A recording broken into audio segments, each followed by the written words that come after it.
Drama, more drama, start to finish. Yeah. I watched this Hulu documentary on Fyre Festival. Everybody probably keeps hearing these buzzwords.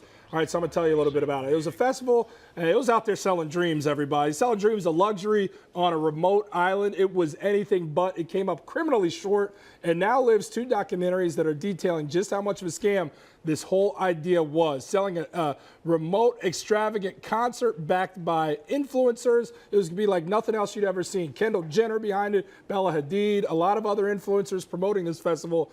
And that's what it ended up looking like, a post-apocalyptic nightmare. And now potentially the people involved face subpoenas as investigations continue. Indictments on the way. Some already have been indicted and convicted. What do you guys make of all this? I know we've seen the documentary, yes. you have not. I want to, though. But you've studied up on a lot of this stuff. It's unbelievable, right? Well, I think we were talking about it earlier. It's a great idea. I think it's a phenomenal idea. Right. John. I think it's great. But it just falls flat because you have sometimes have these big ideas, but you don't have detailers doing that.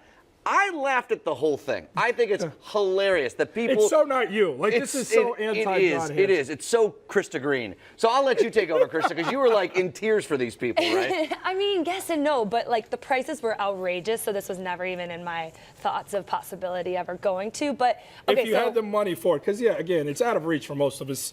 But if you had the money, I mean, for what they were promoting, maybe, yeah. I mean, it was good music, it was a good lineup. I'm always about going to for the music to those kinds of festivals. So I would go for that. But, you know, you got to look at it at a point of view of like, so there's 2 documentaries. There's Hulu and Netflix. And I recommend watching Hulu before Netflix because Netflix is better. But you should watch both. So this is the first time they were trying to put out this festival like this. And they tried to do it in such a short amount of time. It was just unrealistic. It was just never happening. Coachella, it's been going on for years, you know. It's proven to be successful. So that's why people can go and kind of trust that they're going to get a good festival out of it. And they didn't. And what was so funny to me is as you listen to this documentary, and they were talking about, we knew we didn't have the infrastructure. We didn't have water. We didn't have enough food. We didn't have, toilets. Like, there was no system set up. And then they go back to what Woodstock was coming up. And like, well, Woodstock had a lot of shortcomings. There was a lot that went on there. There were even riots at Woodstock. But nobody talks about the negative with Woodstock. No, it's legendary. They celebrate the legend of it. And they're like, look, people will forget that they're cheese sandwiches. People forget that these are not the extravagant living situations. They'll be all about the music that was, the celebration, and the uniqueness of it.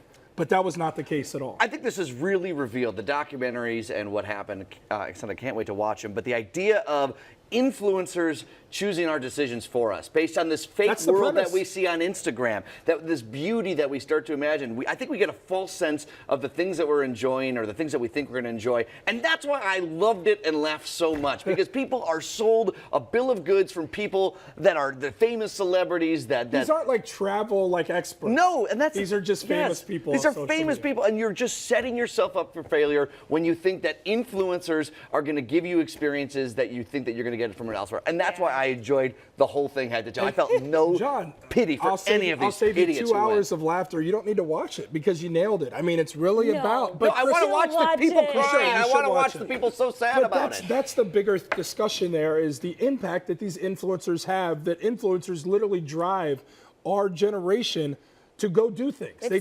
determine what your destination for a vacation should be. If you can't afford it, well, you got to do it because Kendall Jenner looks so cool there. And if I go there, I take pictures, I'll get more likes, ultimately more followers. I got to go buy that TV I can't afford because I saw this athlete over here with it. It's wild how much of an influence this stuff has. Yeah. And that's what took me back the most watching. And that's why I advise everybody, go out there and watch it. If you don't understand the social media world, it sheds a little bit of light on just how powerful and strength that these people hold. And if you do understand the social media world, I think for people like us, like you understand, you can't trust these influencers and everything that they're pushing out all the time. Because they're just getting a paycheck. Right. And so sometimes they're blindly showing up.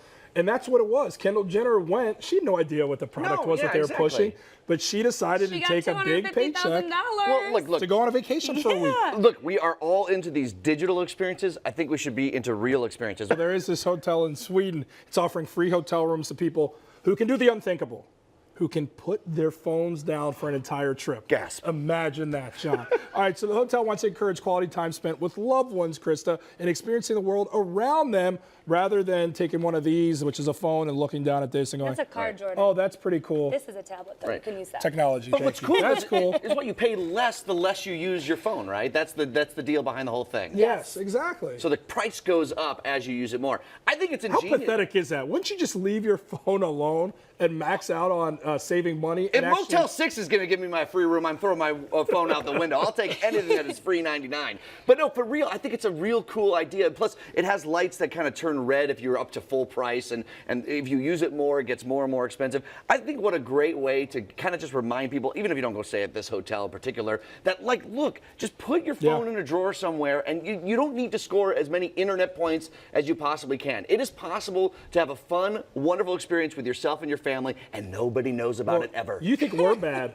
Try having an 11-year-old son. I mean, they're lost. That generation is done. I'm doing everything I can to get him off of one of those, not a cell phone, because he ain't getting a cell phone at 11. Right. But the Fortnite, I don't want to do that. It's technology has literally made us a slave to it. Yeah. And it's only worse the younger you go, because the influence of it is so strong. It's literally like weaning an addict off it. It's a shame that that's where he's at with You that guys stuff. are saying hands down you would do this. It's easy for you to let go of your phones, but even me, I feel like I would too, because it's family time. Yeah. You know, cherish those memories. Don't hang on to that, not everything that's in your screen on your phone. Yeah, absolutely. And also value the things you have, like Enrique saying like your wedding ring. Okay, all right. I knew this was coming. Where's that at? It is on my nightstand. Enrique, I got your back, bro. I'm still getting used to the Guy wedding just ring. got married. Where I'm is that sorry. ring? I know. Okay, so I take it off at night. You'll learn when you get married. It's a little uncomfortable to wear it at sometimes. So I take it off. I put it on the nightstand, and I've only had it like 11 days. This is the second day I missed it. You so should be in the doghouse. Oh, 6:07